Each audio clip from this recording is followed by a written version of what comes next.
Okay.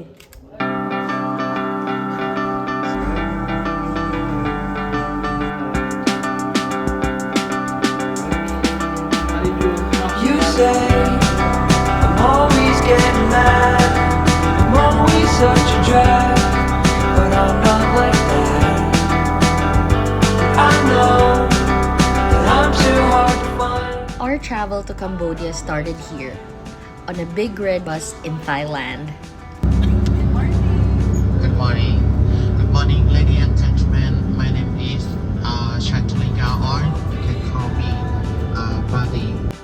Looking out the window, we watched the city slowly turn into quiet little towns, and then into wide, endless grasslands. Before we knew it, we were already at the border.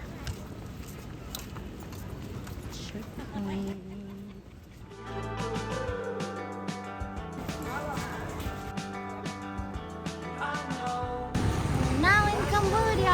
Yum! Yum, Rip! Cambodia! Yeah! We finally arrived in Siem Reap, and the first order of business, continue celebrating AJ's 27th birthday.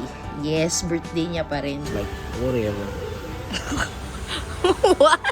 Whatever. Happy birthday to you. Happy birthday. Happy birthday. Happy birthday to you.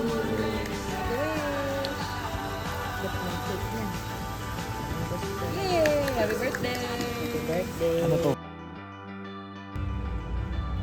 After that, naglakad-lakad kami around Pub Street, an interesting, chaotic place full of lights, music, and just the most random shit.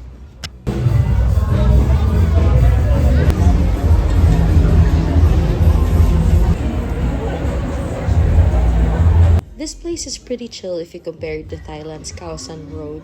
Iba talaga yung pagka-jam-pack ng tao dun. This is like a clean, less wild version of that.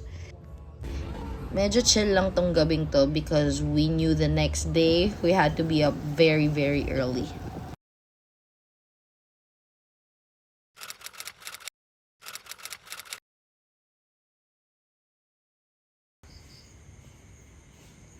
It's 3 a.m. Ano?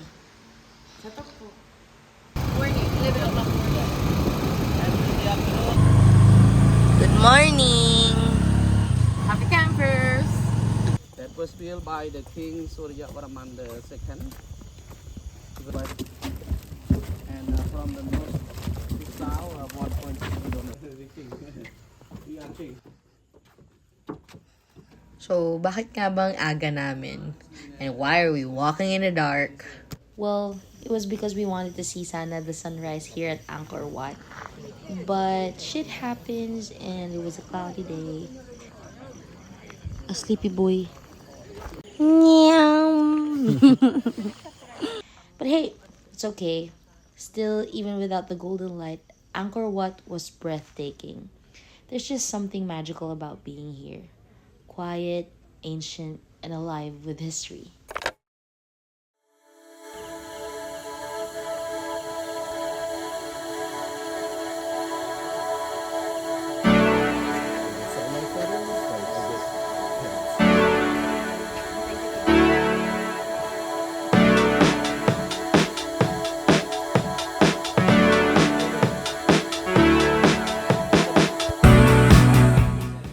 Inside Angkor Wat feels like stepping into another world.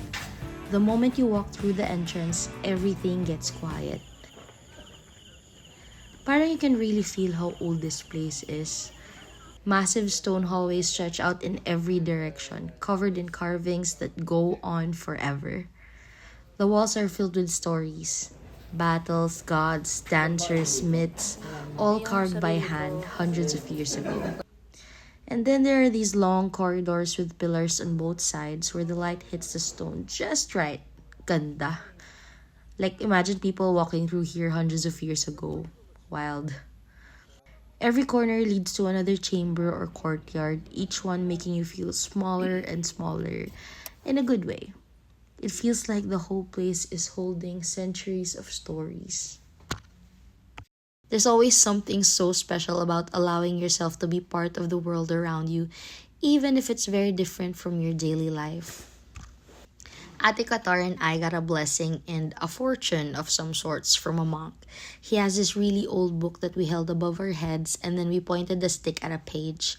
The monk spoke some words over us, which our guide translated, and then tied a red bracelet around our wrists, I think for protection or for good luck. I still have it to this day. The oath of the people. Many commander. Hindi, tapon And ako. Pangalawang beses ko na eh. Inuulit ko pa eh. They promise with the king. Shout out kay Kuya who explained everything to us, keeping us on track even when we were super sleepy. Boom! Si Star Student, tulog. We also visited a lot of the other temples around the complex, and honestly, each one felt like its own world. Some were half ruined, some were still standing strong, and all of them had these insanely detailed carvings in every wall. Parang bawat bato may story. One of the coolest things to see were the giant trees literally eating the temples, their roots wrapping around the walls and doorways like nature taking back what once was hers. It looks unreal, like something straight out of a fantasy movie. And if you knock the other side, you only this temple and the other temple. Naririnig niyo yun? Parang may echo. If you stand in the right spot and thump your chest, the whole room sends the sound right back at you. No tech, no tricks, just ancient architecture. And what's crazier is how vast the whole place is. As in endless. You could probably spend days here and still not see everything. We covered such a tiny portion. Sobrang konti lang compared to how massive the entire site is. But even if we only saw a tiny part of it, it was more than enough para ma-appreciate namin how incredible Cambodia is.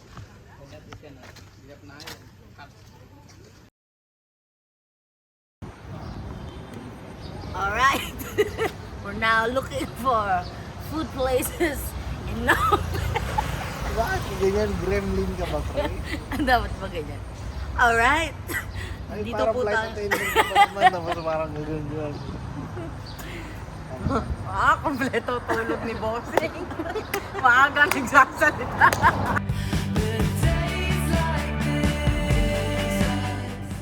O, di ba ang saya pa namin? Mamaya iba na yung vibe.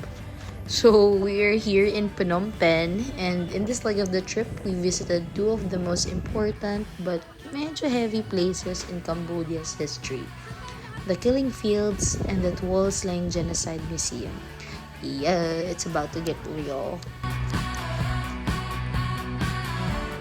The Killing Fields was difficult.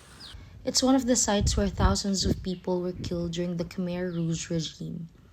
Walking through the grounds, it's so peaceful and beautiful, a stark contrast to the horrors that happened here.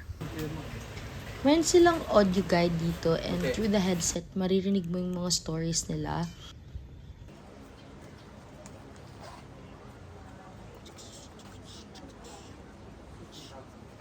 And hearing those voices while standing on the very ground where it all took place hits you in a way that's hard to explain.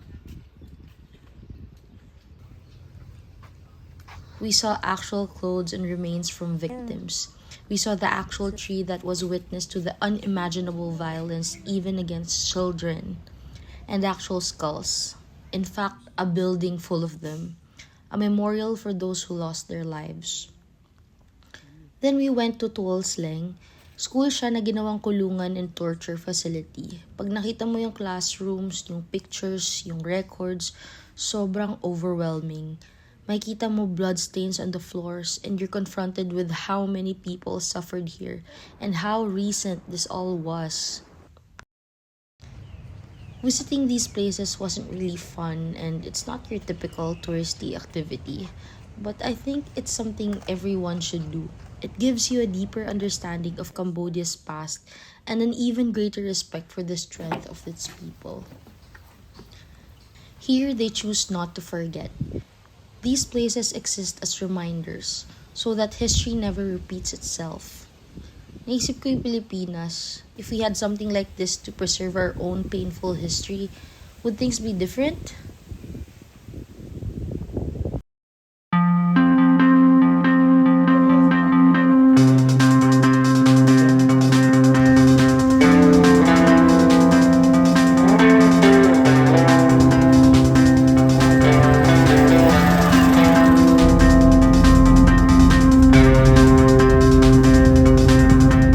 Overall, solid dito sa Cambodia. This country is where history is preserved not just in museums, but in its temples, its streets, and in the stories people continue to tell. This trip taught us so much, from walking through ancient walls of Angkor Wat to standing in the very places where Cambodia faced its darkest moments. You really see how layered this country is. It's beautiful, it's painful, it's resilient, and all of that exists side by side. Being here made me appreciate how important it is to remember and preserve history, to honor it, to learn from it, and to carry those lessons forward. We're leaving Cambodia with a deeper understanding of its past, and honestly, a renewed perspective on our own country too. And now, we're off to our last stop on this trip, Vietnam. After everything we experienced here in Cambodia, I'm excited to see what Vietnam has in store for us. New food, new places, new stories, another chapter to end this journey on a high note. So yeah, thank you Cambodia, you were unforgettable.